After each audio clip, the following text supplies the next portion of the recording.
Donc l'objectif de cette vidéo est de vous présenter le transistor bipolaire NPN. Donc un transistor bipolaire NPN Q1, donc là vous avez un BC337. Lorsqu'on regarde la documentation technique de ce transistor, on voit que le gain d'amplification de courant vaut entre 100 et 630. Alors le gain, on appelle ça le HFE, ou le H21, ou le bêta. Donc le transistor, en fin de compte, c'est un composant qui est soit bloqué, soit est en mode linéaire, soit il est saturé, et c'est un amplificateur de courant.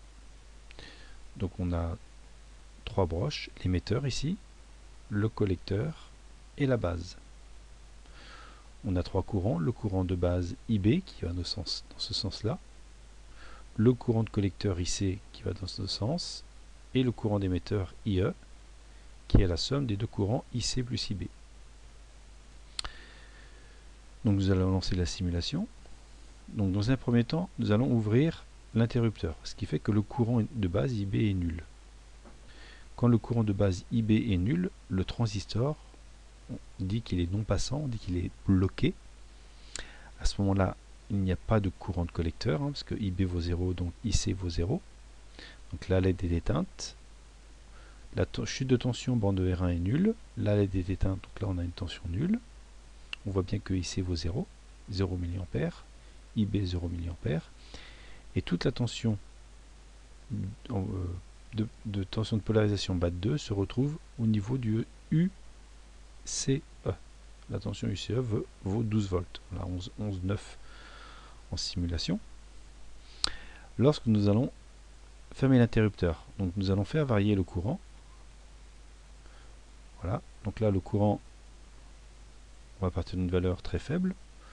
Vous avez 0,02 mA, c'est-à-dire vous avez 20 microampères. Donc on voit que le courant IC vaut 200 fois, par exemple 200 fois IB. Donc là on a 20 microampères. Si on multiplie par 150, on arrive à 3 mA au niveau du courant de collecteur. Alors ce courant de collecteur, donc vous voyez que le courant circule ici, IC. Il n'est pas suffisant pour allumer la LED D1. On voit que la tension UCE est faible, a chuté, pardon. On a à peu près, on a chuté de 3 volts 3. Donc on a une tension bande de R1, un petit peu au niveau de D1, mais pas assez pour allumer D1. Et donc le UCE, en fin de compte, vaut plus 12 volts, mais il a 8 volts. Alors on va augmenter le courant de base et on va voir ce qui se passe. On augmente le courant de base. Voilà. On augmente. Vous voyez, là, on va mettre 0,1 mA. On va essayer de tirer doucement.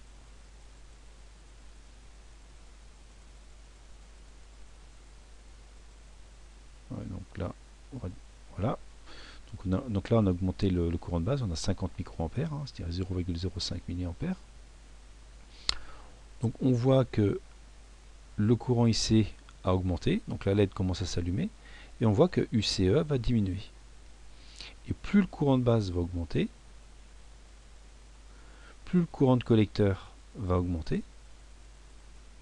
Donc là on a 11 mA, et on voit que UCE diminue. Donc quand IC augmente, UCE diminue. Donc là on a un coefficient de 100 à peu près, un peu plus de 100, 110. Voilà, donc on va arriver jusqu'au maximum, on va arriver à 20 mA. Voilà, 20 mA. Donc là la LED est allumée à son point de polarisation idéal. On a le UCE qui vaut 3 volts. Donc là on dit que le transistor est dans le régime passant, parce qu'on n'a pas un UCE nul. Voilà, et on a la relation IC vaut HFE ou bêta fois IB. Si on augmente trop le courant de base, on va voir que on a beau augmenter, et j'augmente. Vous voyez, là, j'ai 14 mA, ce qui est énorme pour un courant de base. Vous voyez que IC, on n'a plus la relation IC égale 100 fois IB, parce que là, on a IC égale 2 fois IB. Donc là, on a 28, là, on a 14. Donc en fin de compte, la relation, on est en mode saturé, la relation n'est plus vraie ici. Ça, cette relation est vraie quand on est en régime passant. La relation, c'est IC, ici vaut HFE divisé par alpha fois IB. Et le alpha, c'est le coefficient de sursaturation.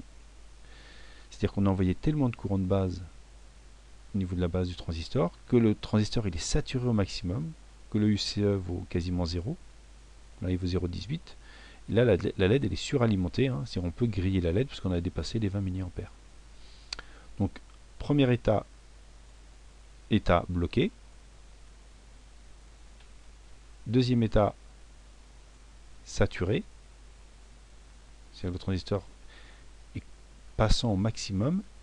Et troisième état, qui est l'état intermédiaire, ou le deuxième si vous voulez, on est dans le régime linéaire, c'est-à-dire que IC vaut HFE ou bêta fois IB. Voilà. En régime linéaire, le UCE est compris grosso modo entre allez, 1 et 10 volts. Quand le transistor est bloqué, le UCE vaut la tension d'alimentation, c'est-à-dire 12 volts. Et quand le transistor est saturé, le UCE il est quasiment nul. Il vaut, en pratique, il vaut 0,2 volts au niveau des transistors. On peut dire aussi que le transistor entre collecteur et émetteur, c'est une résistance qui varie proportionnellement, qui est commandée par un courant de base IB. Voilà. Donc là, vous avez un transistor bipolaire NPN Q1. Voilà ce que je voulais vous présenter.